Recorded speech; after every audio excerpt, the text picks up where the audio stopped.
So by the end of today's session, you will be able to understand the Frank-Starling law. Then we will discuss very important concept of preload and afterload of the heart. We have already discussed the cardiac output curve, and today we will learn the venous return curve, and we will compare the differences between the two curves. And then we will revisit the factors that regulate cardiac output and venous return. So these are the learning outcomes for today's session. So we will start with the Frank-Starling's law. So as the name indicates, these two gentlemen uh, were responsible for the Frank-Starling law of the heart. Otto Frank, the German scientist, and Ernest Starling, the British physiologist. And the Frank-Starling law of the heart is named after these two gentlemen. So the simplest definition of Frank-Starling law, so within the physiological limit, the force of contraction of heart is directly proportional to the initial length of muscle fibers before the onset of contraction. In other words, it means that the input is directly proportional to the output, where the input is the venous return and the output is the cardiac output. So greater the amount of venous return, greater will be the cardiac output, right? So when blood is received by the right atrium of the heart through the vena cava, so this amount of blood entering the right atrium will stretch the walls of the right atrium, the chamber of the right chamber of the heart, and this stretch will cause the cardiac muscle to contract. So greater the volume entering the heart, greater will be the stretch. Greater the stretch of the cardiac muscle, greater will be the pumping ability of the heart. So the volume going out of the heart will be greater as well. So I repeat, within the physiological limit, force of contraction of heart, the output, is directly proportional to the input. That is the initial length of muscle fiber before the onset of contraction, before the onset of contraction, before the filling. And these are the four mechanisms that explain the Frank-Starling law. We have already discussed the definition. Force of contraction is directly proportional to the initial length, and there is a limit to it. So when the blood enters the right atrium of the heart, this increased amount of blood entering the right atrium will cause greater interaction between the thick and thin filaments of the heart, and this interaction will cause excessive stretch of the cardiac muscle, especially the right chamber of the heart. The greater the stretch, greater will be the force of contraction. Hence, more calcium ions will be released because calcium ions are responsible for contraction. Remember that greater the concentration of calcium ions, greater will be the contractility of the cardiac muscle. So more calcium ions will be released from the SR of the heart, from the sarcoplasmic reticulum of the heart, and the output will be greater as well. Increased amount of calcium ions will cause greater contractility, greater cardiac output.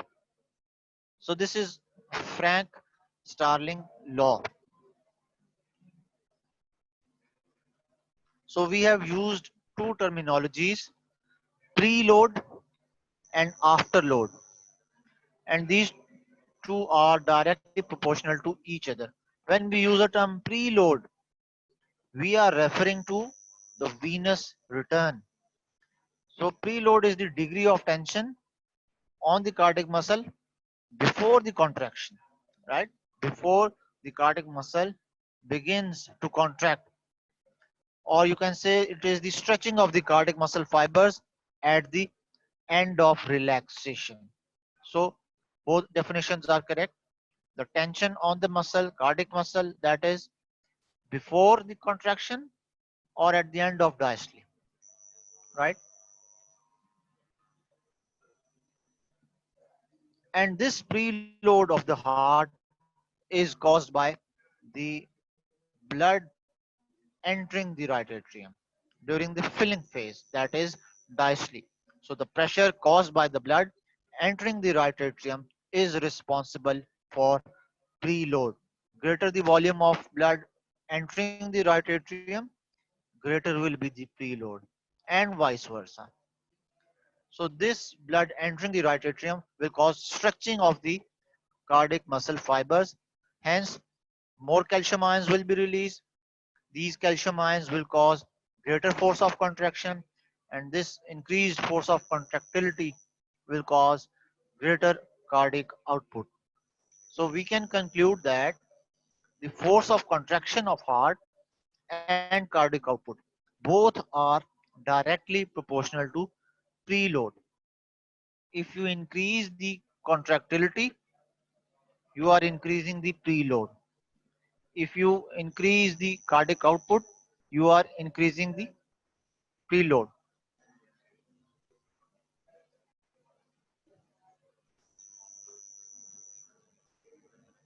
Now, what is meant by the term afterload? It is the force against which the ventricles contract, the output of the heart. Preload is the input, the volume of blood received by the right atrium.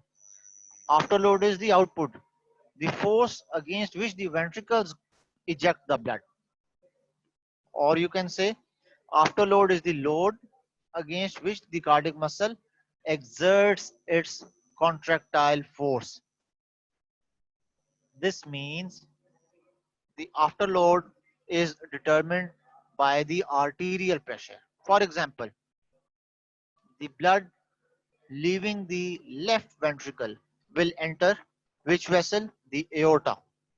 So if you increase the pressure inside the aorta, you are increasing the afterload for the left ventricle. Similarly, the blood leaving the right ventricle enters which vessel? Pulmonary artery. If you increase the pressure inside the pulmonary artery, you are increasing the afterload for the right ventricle. So we can conclude that force of contraction and cardiac output, both these parameters are inversely proportional to afterload. Unlike preload, which are directly proportional to these two parameters, there is an inverse relationship between afterload and force of contraction of heart. Similarly, inverse relationship between afterload and cardiac output.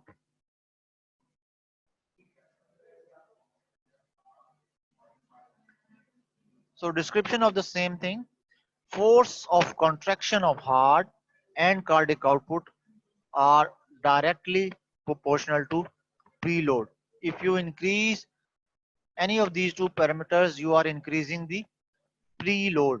Similarly, force of contraction of heart and cardiac output are inversely proportional to afterload. If you increase the afterload, you are compromising the cardiac output.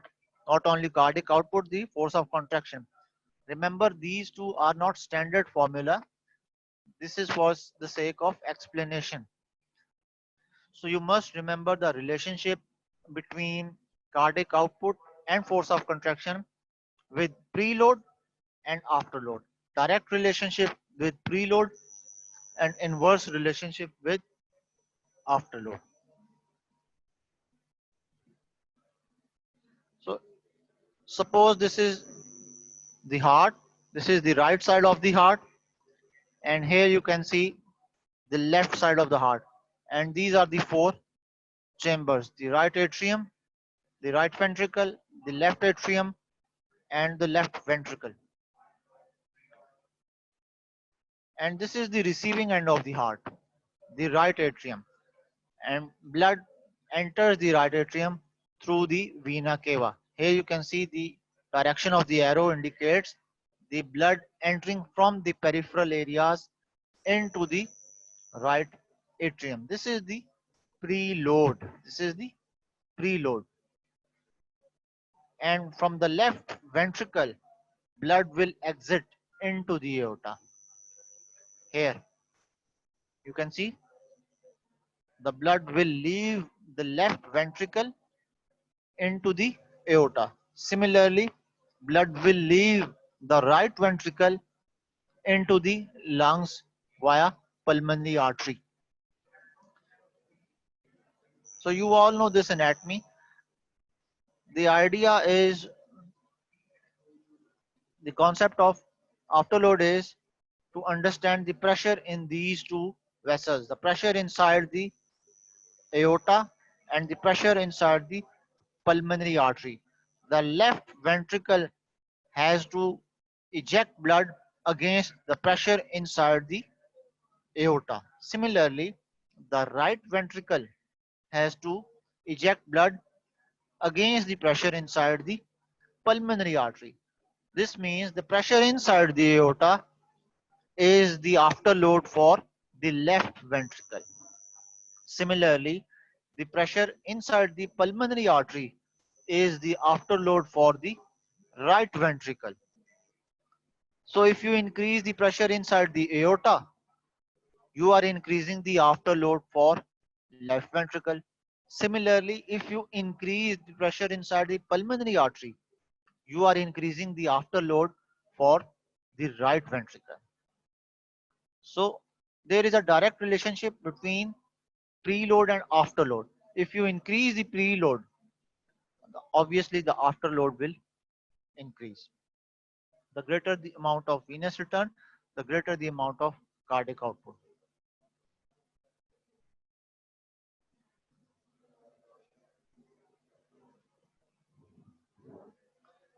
So we have discussed what is meant by the term cardiac output, the volume or the amount of blood pumped by the heart in 1 minute. This is cardiac output. So you must differentiate cardiac output from stroke volume. One of the factors which determine cardiac output is stroke volume. Stroke volume is the volume of blood pumped by the heart in one stroke, in one beat. So these two are different parameters. So what factors determine cardiac output? The first factor and the most important one is the venous return itself. The amount of blood entering from the peripheral vessels into the right atrium. And this is the same amount, 5 liters per minute. This is the same amount as that of cardiac output. So all the factors that determine venous return will eventually affect cardiac output as well. So direct relationship is there between venous return and cardiac output. Similarly, direct relationship is there between force of contraction of heart and cardiac output. Increased contractility will lead to increase in cardiac output as well. Similarly, heart rate and cardiac output, they show direct relationship. So these three factors, they are directly proportional to the cardiac output. The fourth factor is the total peripheral resistance. We have discussed already the resistance in the peripheral vessels is commonly known as TPR. And if you increase the resistance in the peripheral vessels, you are compromising the blood flow. This will reduce the blood entering the right atrium, that is venous return. Decrease in venous return will cause decrease in cardiac output as well. That is why there is an inverse relationship between TPR and cardiac output. And the factors that affect venous return include respiratory pump. We have discussed respiratory pump already. So what happens during inspiration? Movement of diaphragm causes compression of the abdominal veins and blood is pumped into the right atrium. Hence, the venous return is increased. Moreover, there is change in the intrapleural pressure due to expansion of the thorax. So, there is direct relationship. Similarly, the soleus muscle, when it contracts, it pumps the blood into the right atrium towards the heart. You can see during the relaxation phase, the proximal valve is closed. When the muscle contracts, the soleus muscle, this proximal valve opens and blood is pumped from the peripheral area into the right atrium. So during contraction of the soleus muscle, the venous return increases. The other factors include gravity. Gravity has an inverse relationship with venous return because during standing position, the blood is supposed to move against the gravity into the right atrium. So inverse relationship is there. And then another factor is blood volume. If you increase the blood volume, you are increasing the venous return and vice versa.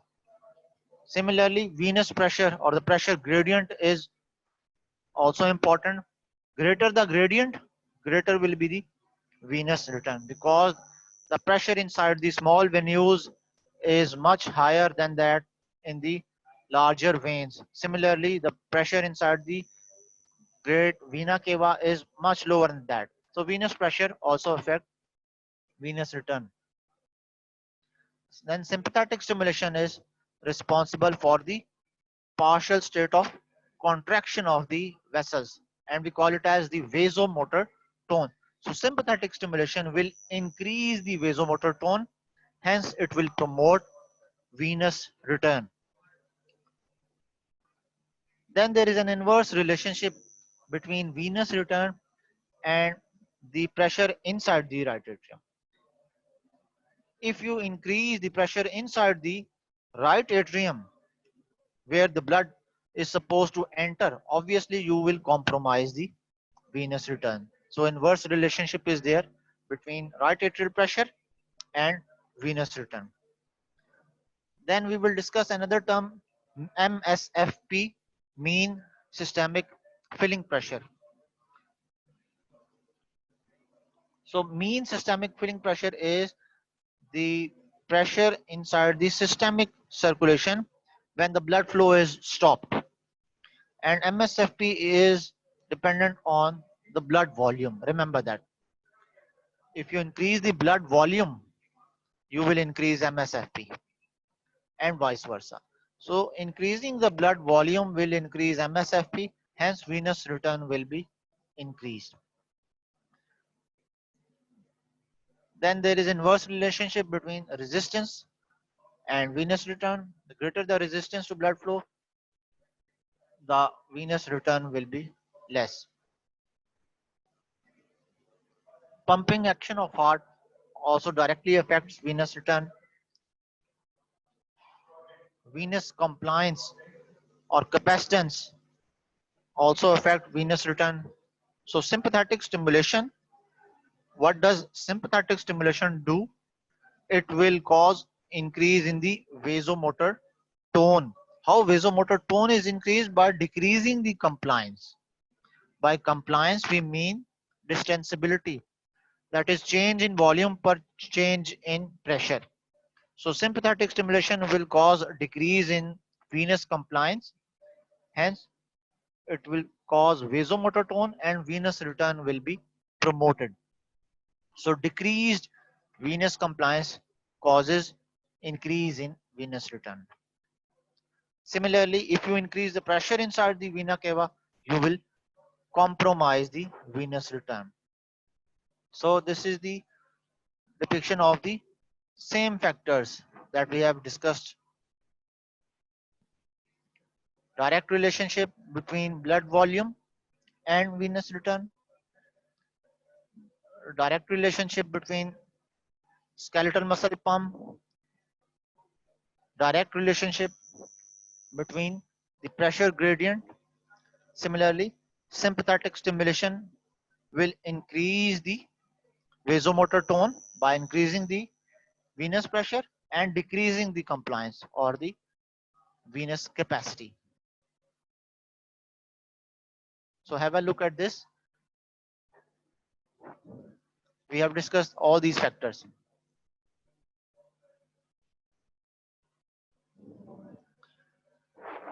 So cardiac output is sometimes denoted as stroke volume multiplied by heart rate. This means these two parameters, they directly affect cardiac output. Stroke volume is the volume pumped by the heart in one beat, which is equal to 70 ml, and heart rate normal is 72. So if you multiply 72 with 70, it will give you around 5000 milliliters or 5 liters per minute. And we all know stroke volume can be calculated by subtracting end diastolic volume from end systolic volume. So end diastolic volume is around 120 ml and systolic volume is around 50 ml. So this will give you approximate 70 ml of stroke volume. And if you divide stroke volume with end diastolic volume, this will give you the ejection fraction. So 70 ml divided by 120 ml, and the fraction will be around 55%. Normal ejection fraction will be around 55%.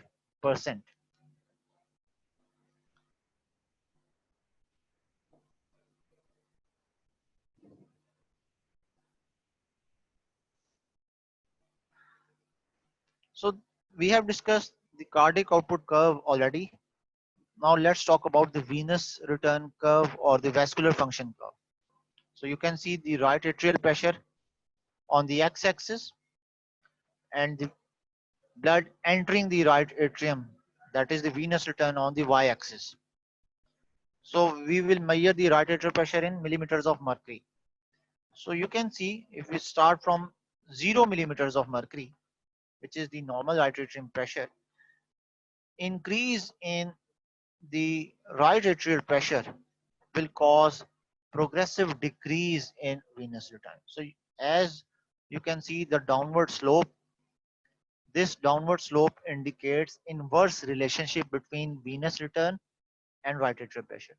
As you increase the right atrial pressure, the venous return drops from 5 to 0, and approximately at 7 millimeters of mercury, the venous return is almost 0. So the pressure at which the venous return drops to 0 is the mean systemic filling pressure. So this is equal to 7 millimeters of mercury.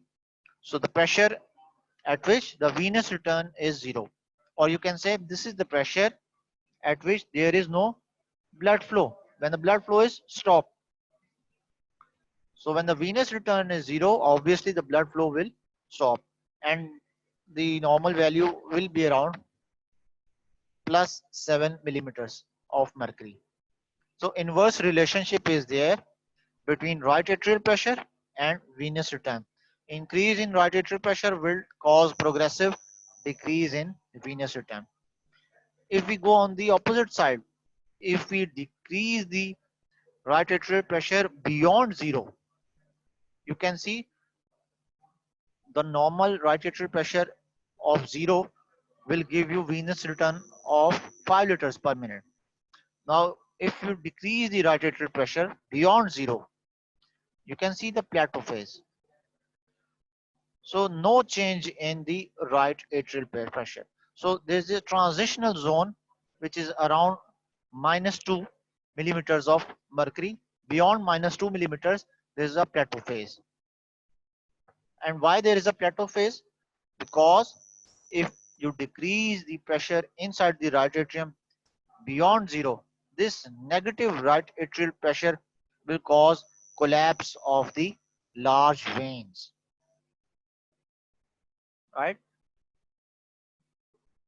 So right atrial pressure when goes beyond zero, that is below the atmospheric pressure, this will not significantly alter the right atrial pressure. This is due to collapse of the large vein. So negative pressure is created in the right atrium, and this negative pressure sucks the walls of the veins, and there is a plateau phase.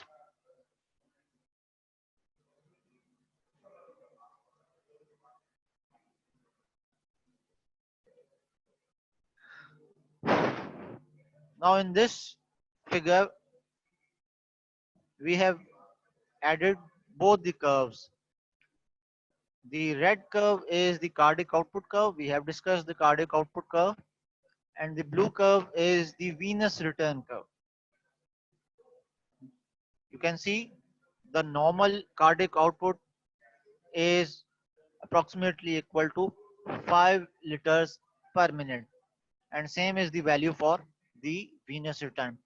And this 5 liters per minute is there when the pressure inside the right atrium is normal, and the normal right atrial pressure is around 0 millimeters of mercury. So if you trace this equilibrium point, 5 liters per minute venous return and cardiac output at 0 millimeter right atrial pressure.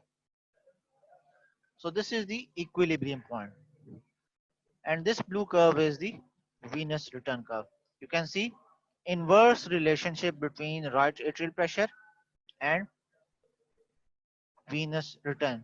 Increase in the right atrial pressure. If you increase the right atrial pressure from 0 to 4, you can see progressive decrease in venous return from 5, and it comes close to 0 liters per minute at the pressure of 7 millimeters of mercury.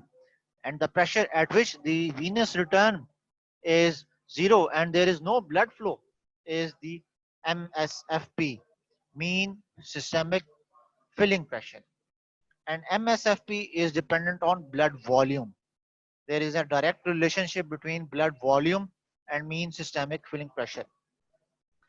So increase in blood volume will increase the MSFP, and obviously then venous return will be increased. For example, if we transfuse blood, 20% of blood, we are going to increase the MSFP. So here this dashed or dotted line is after transfusion. After transfusion, 20% transfusion of normal. So you can see a rapid increase in MSFP from 7 to 16. Yeah, you can see. So direct relationship between blood volume and MSFP. So after transfusion, the MSFP is increased from 7 to 16 millimeters of mercury. Hence, the equilibrium point is raised as well. So now at the new equilibrium point, the cardiac output is almost more than twice the normal.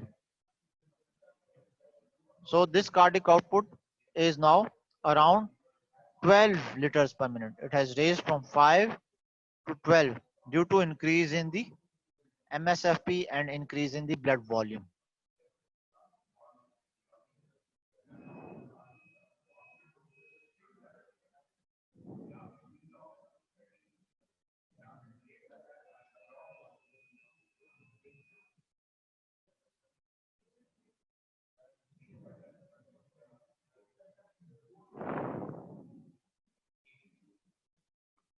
Now this is the last slide for today's session.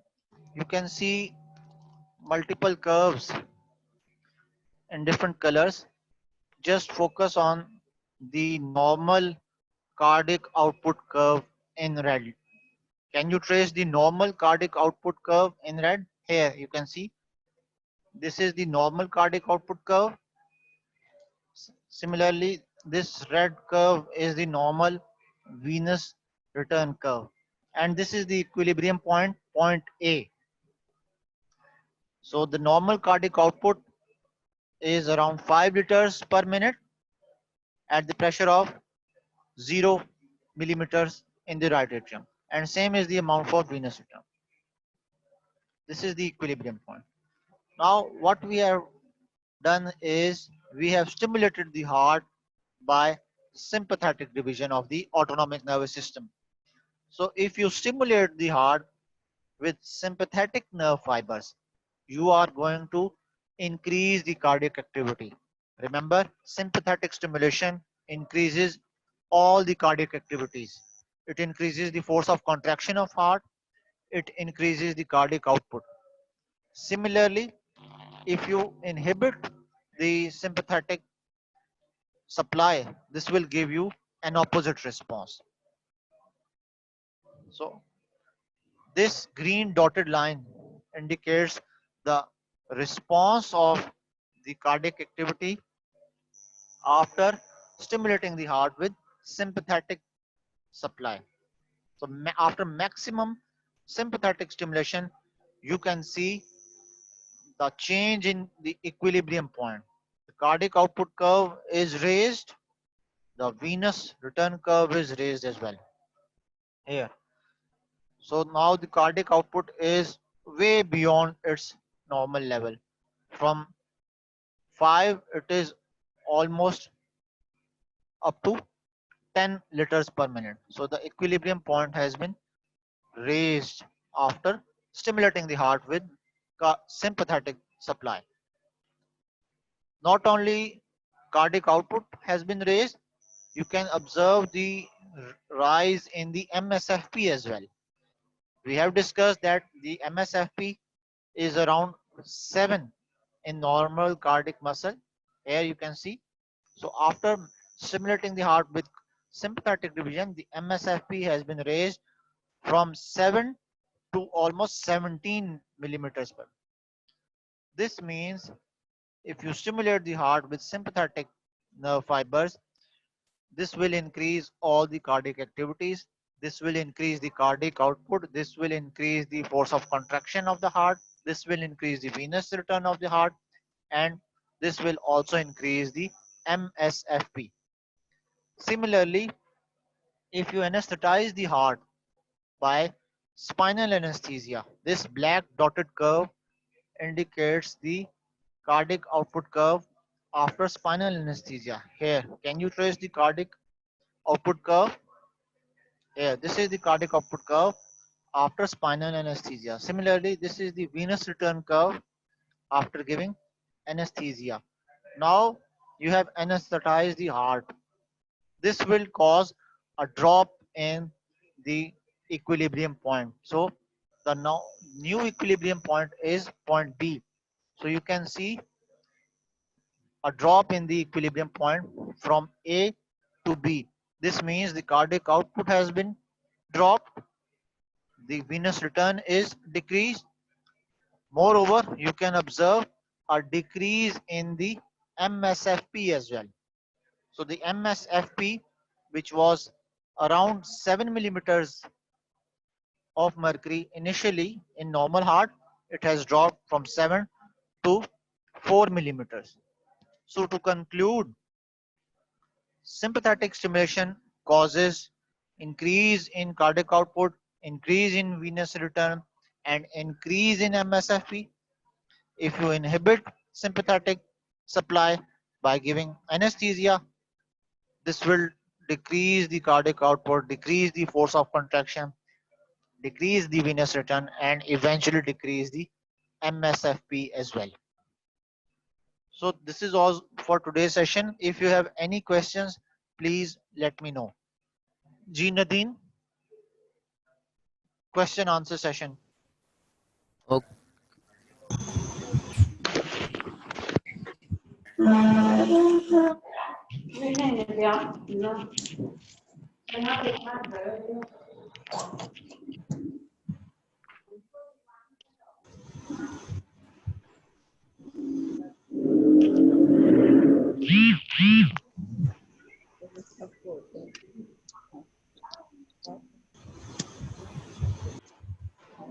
ठीक है जी।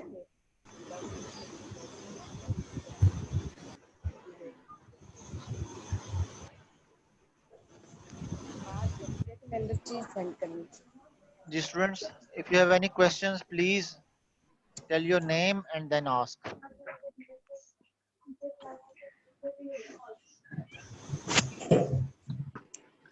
I'm not going to repeat or revise all the slides. If you have any query, please identify the query and then ask the relevant question. Repetition will not good. Can you hear me?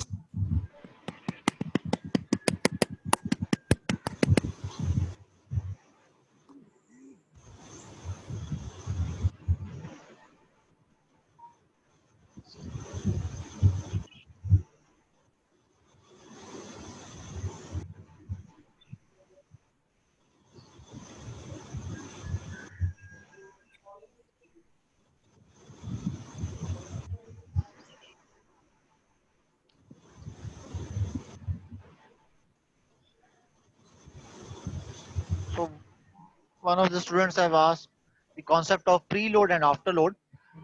Preload is the input, afterload is the output of the heart. Afterload is the load against which the heart has to eject blood. That is the pressure inside the vessels. The pressure inside the aorta is the afterload for the left ventricle, because the left ventricle is supposed to eject blood into the aorta. Similarly, the right ventricle is supposed to eject blood. If you increase the pressure inside the aorta, this will compromise the pumping ability of the left ventricle. Hence, the afterload for the left ventricle will increase. Now the left ventricle has to contract with greater force to eject the blood into the aorta. Similarly, if you increase the pressure inside the pulmonary artery, you are increasing the afterload for the right ventricle, because the right ventricle is supposed to eject blood into the pulmonary artery for lungs. So increase in the pressure inside the pulmonary artery will cause increase in the afterload for right ventricle. So this is afterload. The blood entering the right atrium through the vena cava is the preload. So according to Frank Starling law, within the physiological limit, preload is directly proportional to the afterload, that is the initial length of muscle fiber before the onset of contraction. So within a certain limit, force of contraction of heart is directly proportional to the initial length of muscle fiber. This initial length of the muscle fiber before the onset of contraction, this is the preload. Before the contraction or after the diastole phase, at the end of relaxation phase. So this initial length of muscle fiber before the cardiac muscle begins to contract is the preload, and this preload is directly proportional to the force of contraction of the heart. This is the Frank Starling law. So in simple words, the greater the volume of blood entering the heart, the greater will be the pumping ability of the heart.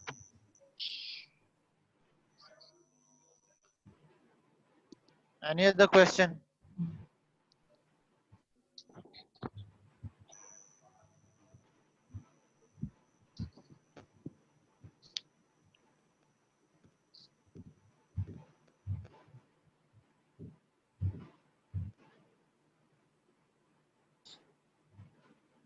Remember, these topics are very important for examination point of view. And this is the last lecture for cardiac output and venous return. Please ask any question, any query if you have.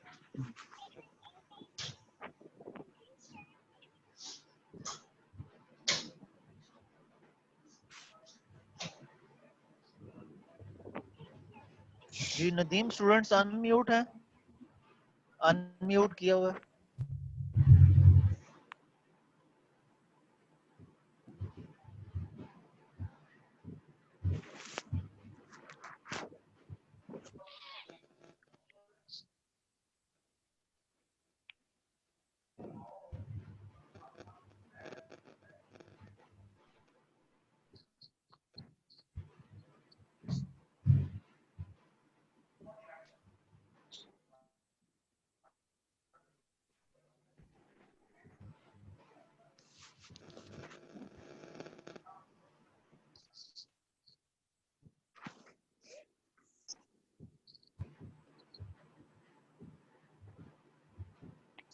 Connection खत्म हो गया.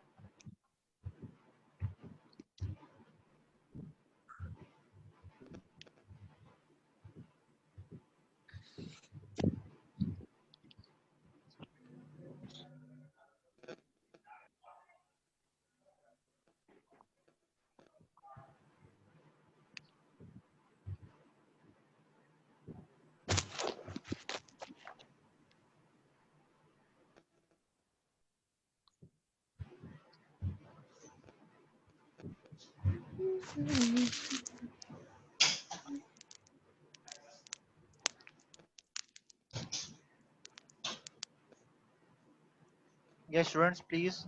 Any questions? We are waiting for any question.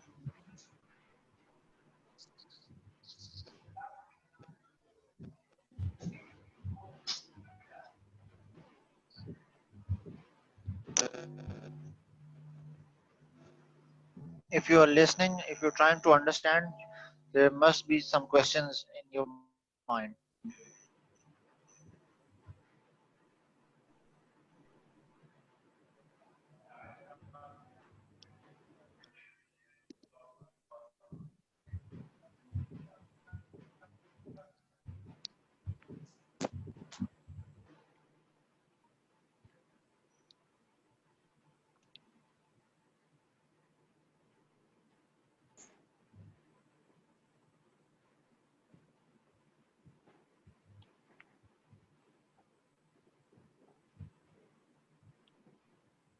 So for your MCQs, you must know some normal values. For example, the normal value of cardiac output in adult males is around 5 liters. Remember, this value may vary from adult males to females. The cardiac output value in females is slightly less, around 4.6 liters per minute or 4.9 or 4.8 liters per minute. So the average value is around 5 in healthy adult males in liters per minute. And the normal value for stroke volume is 70 milliliters.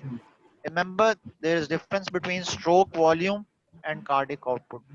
Although stroke volume is one of the factors that determine cardiac output, the simplest definition of stroke volume is the volume of blood pumped by the heart in one stroke, in one beat. So approximately 70 ml is pumped by the heart in one stroke.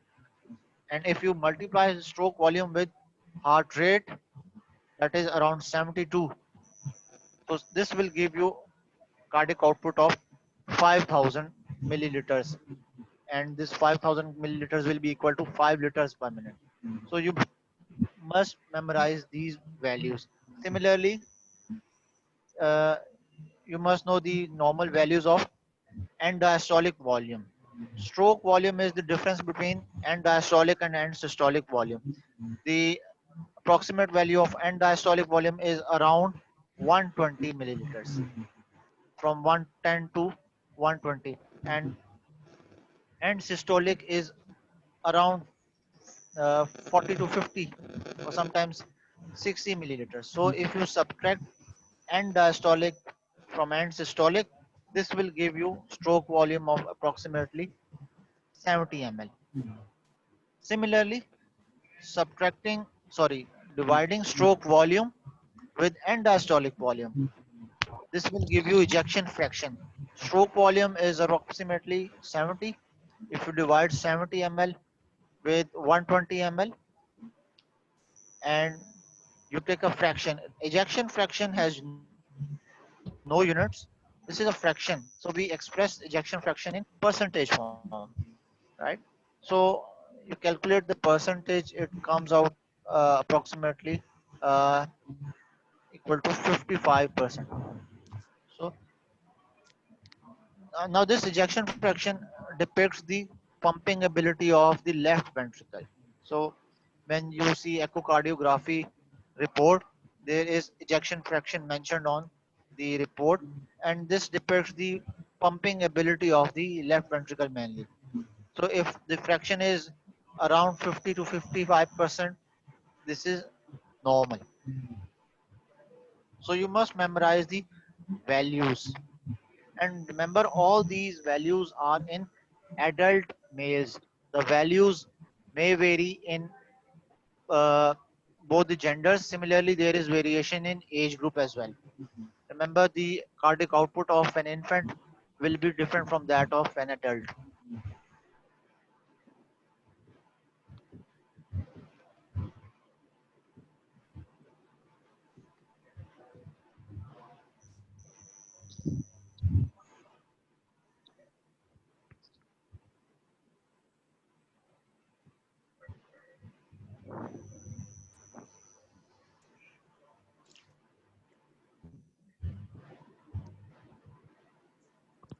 So, no question today.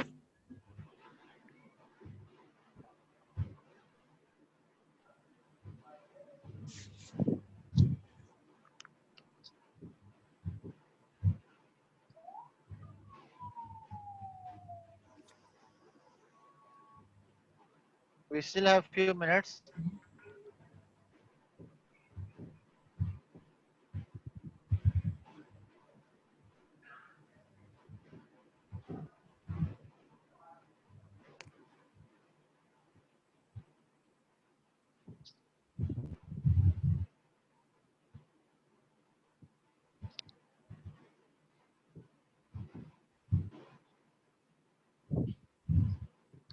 If you are hesitant to ask, you can text your question in chat. That's the easiest way to ask question.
So in this chapter, cardiac output and venous return, the definitions are very important.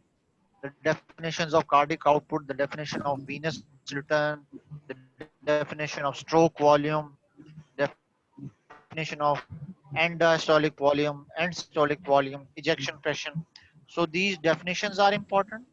Plus, the factors that affect cardiac output, the factors that affect venous return, these factors are very important, especially the cardiac output curve and venous return curve. For BDS students, you must understand the at least the two curves, the cardiac output curve, the normal cardiac output curve, the normal venous return curve. You're not supposed to learn all the graphs mentioned in your textbook. At least cover the effect of sympathetic and parasympathetic stimulation. This curve is important for you people. What is the effect of sympathetic stimulation? What is the effect of sympathetic inhibition or parasympathetic stimulation? So this curve is very important for you people.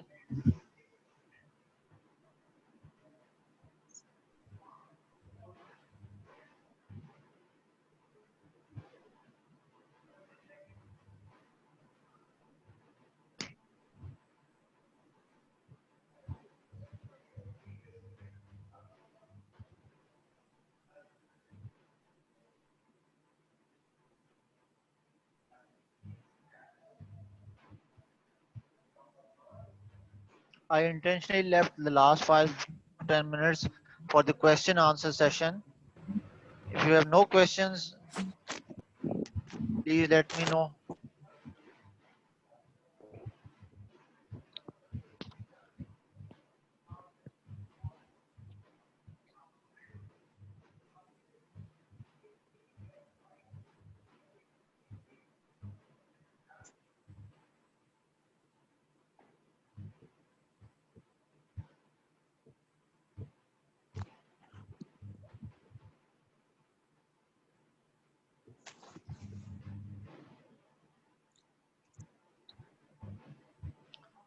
All right. So in venous return curve, we have discussed the inverse relationship between the right atrial pressure and venous return. This is the normal right atrial pressure, 0. So at 0 millimeters of mercury, the venous return is around 5 liters. This is normal.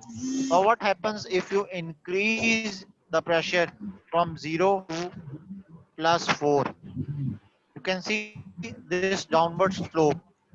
So as you increase the pressure inside the right atrium, you are compromising the venous return.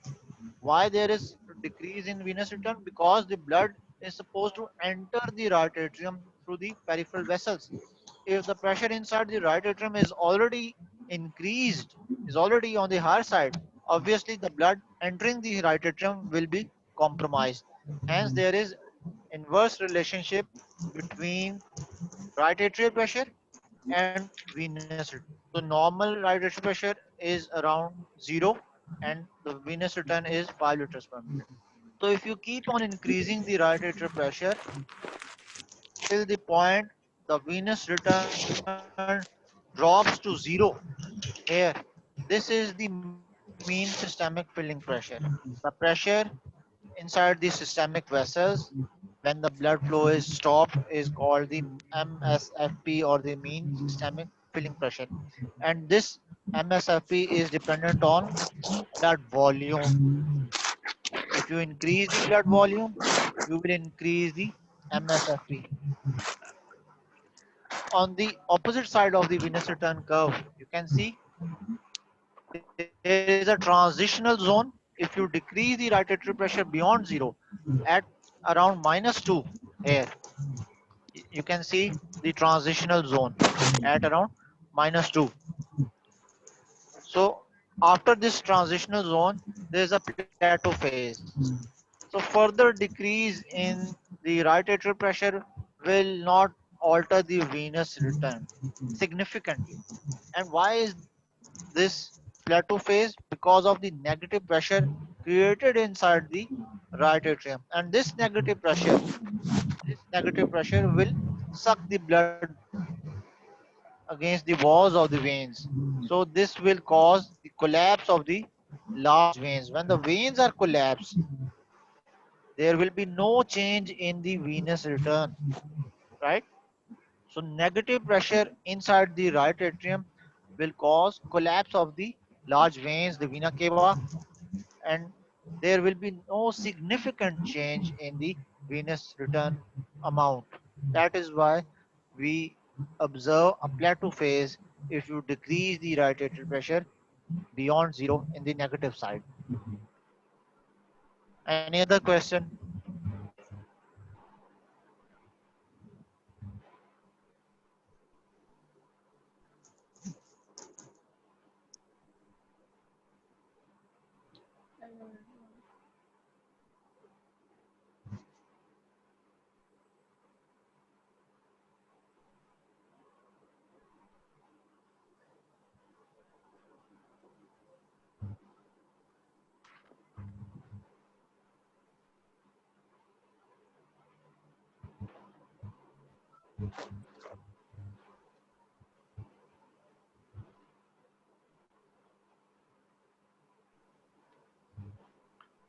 So we still have 1 minute. If there is any query, we can quickly cover any query.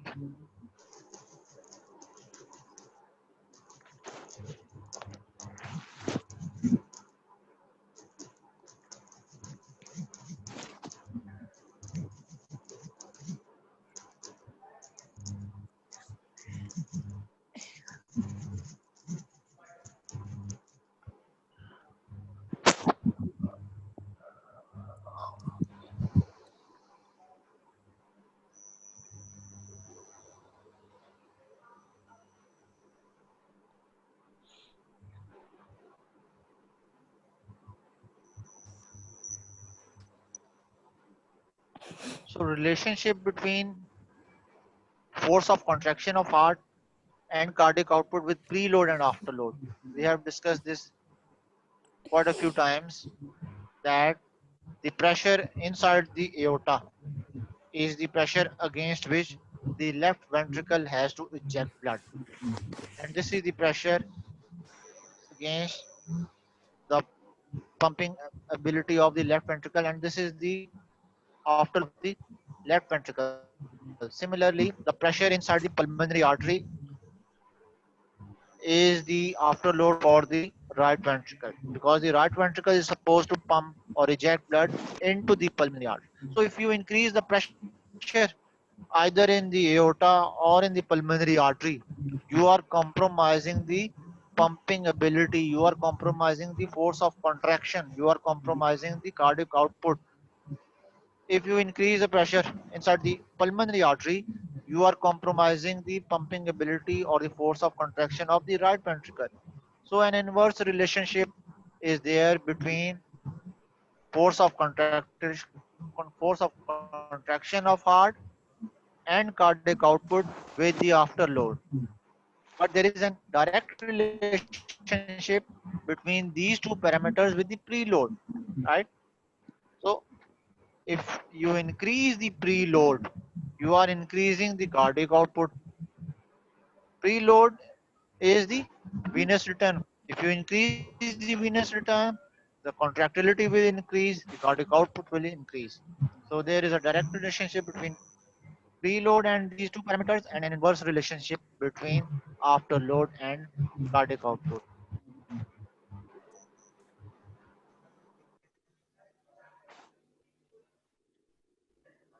Yeah, I know time is off.